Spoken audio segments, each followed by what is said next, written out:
Buenas tardes, estamos aquí con el caballero Thor Halverson, corrígeme el Halverson. Algo así.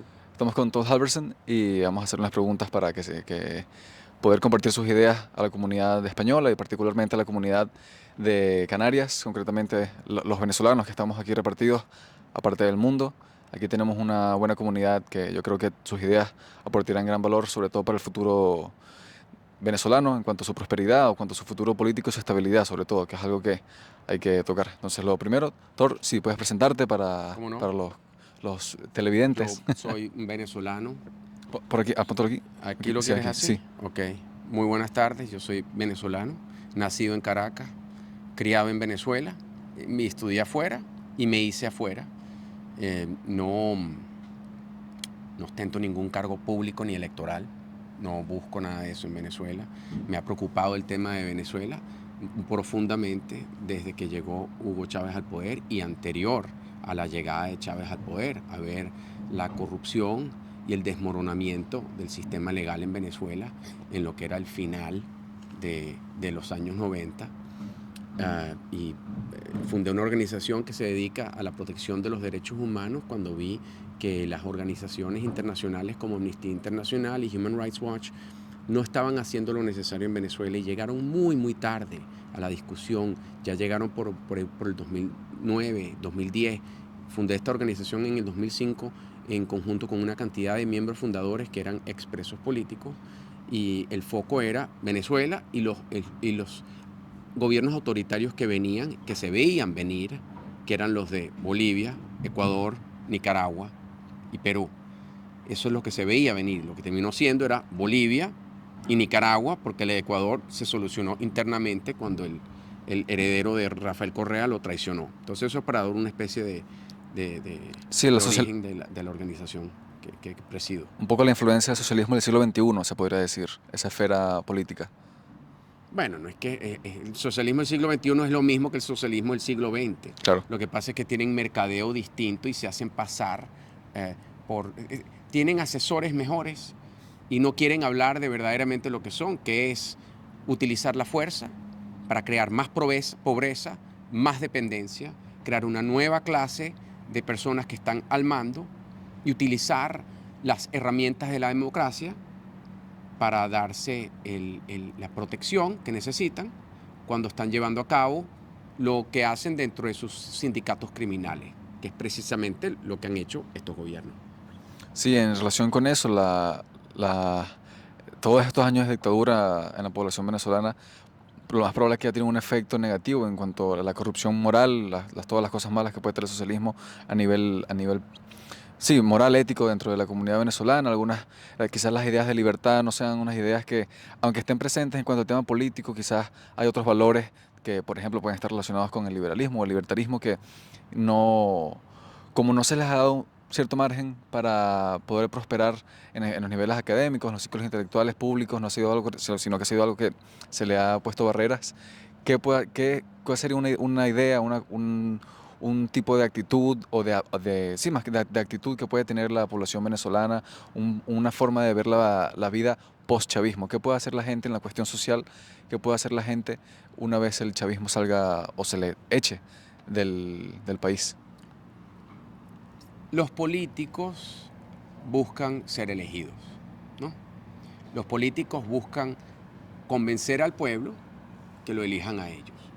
Por muchísimos años, dada la supuesta popularidad de Hugo Chávez y de la revolución bolivariana, que de revolución no tenía nada, era un caos destructivo, se pensaba que el pueblo que lo que quiere es socialismo o chavismo, pero sin Chávez. Y así se postulaban una cantidad de candidatos a decir, bueno, no, es que nosotros vamos a tener este programa social o aquel programa social. ¿Cuánto más necesitan las personas que tienen lógica de entender que el socialismo lo que es el hurto y la destrucción del aparato productivo? ¿Qué ha producido Venezuela en los últimos 25 años? Que no sea lágrimas, muertos por crimen, desterrados, eh, un enorme barranco lleno de sueños ¿Qué ha producido el socialismo en Venezuela? Lo único que ha producido es enorme dolor para la población. ¿Qué debe hacer una población que está saliendo de eso? Lo opuesto. Si esto es socialismo, ¿qué es lo opuesto a esto? Si propiedad comunitaria, ¿qué es lo opuesto a eso? Así es como hicieron en Estonia. Y decidieron, si esto es lo que es el comunismo y esto es lo que es el socialismo, nosotros queremos lo inverso a esto. Lo inverso a la escasez es la prosperidad. ¿Qué es lo inverso al socialismo? Muy sencillo. No es el mercantilismo. Claramente. No es la extracción y la utilización de la gente, el tráfico de las personas. Eso no es lo que es. Eso es lo que es el socialismo. La cleptocracia tampoco lo es. Lo que es un Estado de derecho, donde todo el mundo entiende sus derechos y no importa qué dinero tiene alguien, o dónde nació, o qué parentesco tiene con el coronel, o qué parentesco tiene con el general, o qué parentesco tiene con el dueño de la Polar, o qué parentesco tiene con esta familia, o qué es el apellido. No, todos somos igual ante la ley. Y todos podemos participar y utilizar nuestra libertad para poder lograr la prosperidad. Yo cuidar a mi familia, mis allegados, asegurarme que nadie me va a llegar, que nadie me va a robar mi kiosco, que existe un Estado que va a proteger mis derechos de propiedad. Y eso es lo que tenemos que entender los venezolanos. Y si eso no se entiende y no se entiende rápido, vamos a ir de un Estado autocrático socialista a una especie de mezcolanza que va a terminar siempre en la cleptocracia, porque no existe ejemplo del socialismo en ningún país del mundo que no termine en la cleptocracia. No existe. La gente dice, bueno, ¿y los países nórdicos? Esos países no son socialistas. De socialistas no tienen nada. Son comunitarios, pero socialistas no son. El mito es lo que tienen de socialistas. Exacto.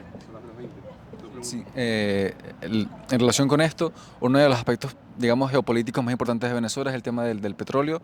Y en relación con esto, ¿qué se podría hacer con el caso de PDVSA respecto a eso de estar los medios de producción en manos del Estado, en manos del pueblo, en manos del proletariado, digamos? ¿Cuál sería el paso hacia la liberalización de PDVSA? Mira, desde los años 70 en adelante está muy claro que Venezuela no ha tenido un Estado de Derecho que funciona, porque la corrupción ha sido constante, estratosférica.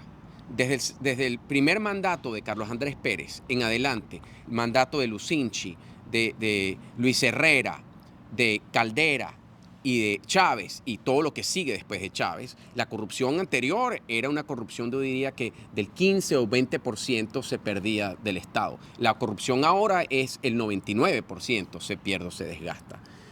Hemos comprobado que no podemos tener un Estado que tenga una máquina de dinero tan grande como PDVSA. ¿Qué es lo que se tiene que hacer? Muy sencillamente, el Estado nunca debe tener la mano encima de algo que puede producir así. Eso se debe vender y los frutos de eso deben ser todos utilizados para la reconstrucción de Venezuela, la infraestructura de Venezuela. Y no te digo infraestructura privada, te digo todas las cosas que han destruido en los últimos 25 años. Y no dejemos jamás que el Estado tenga una maquinaria de producción en manos de ellos. Lo que el Estado requiere es tener la necesidad de pedirle a la ciudadanía los tributos y que la ciudadanía pague por los servicios y por el Estado. Y cuando la ciudadanía se dé cuenta, pero me están robando todo este dinero, es que la ciudadanía se va a alzar.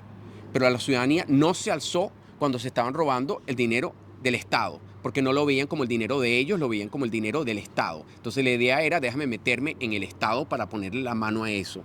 Nadie debería ponerle la mano a eso. Lo que hay que hacer es, de una manera muy, muy transparente, asegurarse que el Estado no pueda tener el control de los medios de producción en Venezuela. Y si no entendemos eso, y la gente no entiende la economía política, vamos a terminar por el mismo camino y vamos a ir de una dictadura a una cleptocracia. Y de la cleptocracia vamos a regresar a una dictadura porque va a venir otra persona muy populista que va a decir, esto es un desastre, confíen en mí, yo voy a ser el hombre fuerte, yo voy a lograrlo, yo voy a mano dura con la corrupción, mano dura con todo. Y eso es precisamente lo que sucedió con Chávez. Y Chávez nos terminó trayendo niveles de corrupción que son legendarios.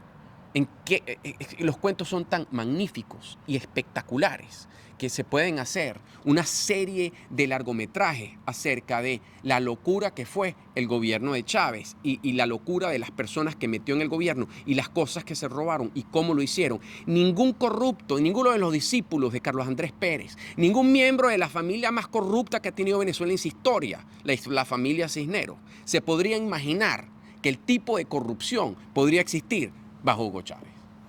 Y ya para acabar, ¿qué mensaje le daría a todos los venezolanos en concreto? Puede aplicarse a todos los latinos que han tenido que irse de sus países de Latinoamérica por este imperio de la corrupción, si quieres, pero sobre todo a los venezolanos que han sido dentro de Latinoamérica uno de los grupos más afectados por ese tipo de organizaciones Bueno, políticas. que ojalá regresen a Venezuela para la reconstrucción, que ojalá regresen. Y si deciden no regresar, que entiendan que se están quedando donde se están quedando porque son estados de derecho, donde tienen más derechos. Entonces, donde quiera que estén, aboguen por los derechos.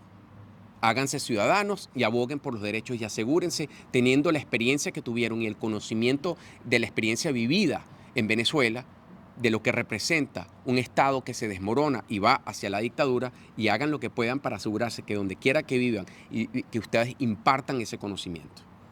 Y para los europeos que tienen que aprender quizás un poco de las experiencias latinoamericanas, ¿Cuáles europeos? los europeos los europeos de la Unión Bueno, Europea y todos que están... lamentablemente Europa está muy mal encaminada. Eso es el sujeto de otra entrevista mucho más larga. Muchas Perfecto, gracias. pues muchas gracias. Okay. ¿Verdad? Muchas gracias.